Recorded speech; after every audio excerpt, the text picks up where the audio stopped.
আসসালামু আলাইকুম সবাইকে। দুঃখে ভরা ক্লান্ত মন নিয়ে আপনাদের মাঝে হাজির হলাম আরেকটা ভিডিও নিয়ে। আসলে বন্যায় দেখেন কি অবস্থা হয়েছে। আসলে সবচেয়ে বড় কথা, এটা সবচেয়ে বড় কথা না, বড় কথা কষ্ট হচ্ছে তাদের জন্য যে নোয়াখালী ফেনী, ঠিক আছে, তারা অনেক কষ্টে আছে। আপনারা যারা সাহায্য করতে চান, সাহায্যের হাত বাড়িয়ে দিতে চান, তারা অবশ্যই নোয়াখালী ফেনীতে অবশ্যই যাবেন, ঠিক আছে। আর এটা হচ্ছে আমাদের এলাকা, আমাদের এলাকাও পানি আসছে, তবে তেমন পানি নেই যে ঘর বাড়িতে পানি, এমন অবস্থা নাই। সবাই আপনারা নোয়াখালী ফেনী তাদের দিকে একটু আমরা দোয়া করি তাদের জন্য, যে আল্লাহ সবাইকে হেফাজতে রাখুক। আর এটা আমাদের এলাকায় অনেক পানি।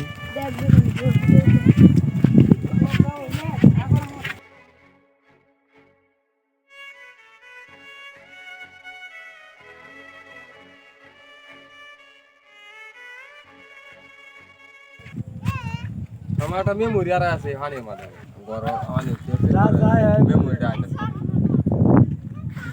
এই যে এই ক্ষেতগুলা কিন্তু সবগুলা এই ক্ষেত লাগাইল ছিল, ঠিক আছে, পানি অবস্থা একবারে সব নিচে, ক্ষতি হয়েছে অনেক। এলাকার ব্রিজ, আমরা এই ব্রিজে আছি।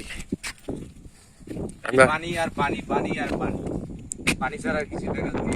সব ক্ষেত গুলো লাগাই, ঠিক আছে, ক্ষেত লাগাই লাগাইছে, সব ডুবাই আছে, শেষ বিনাশ করে দিছে।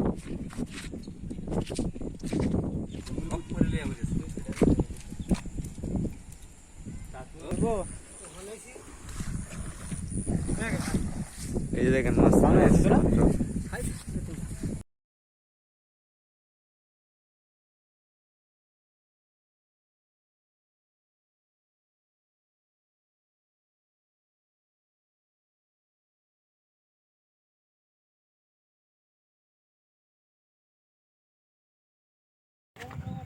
যার যায় হ্যাঁ বুঝে ভাই, যার যায় হ্যাঁ বুঝে।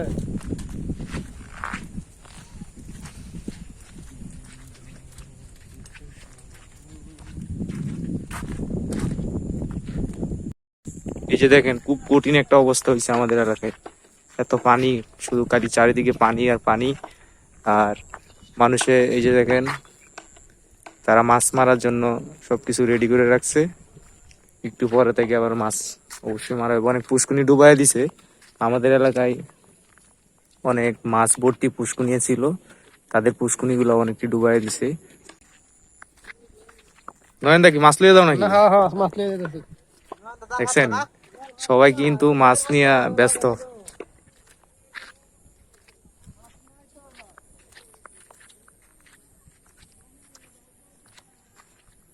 এদিকেও পানি, এদিকেও পানি, এদিকে সব পানি, খালি পানি, চারিদিক থেকে খালি পানি।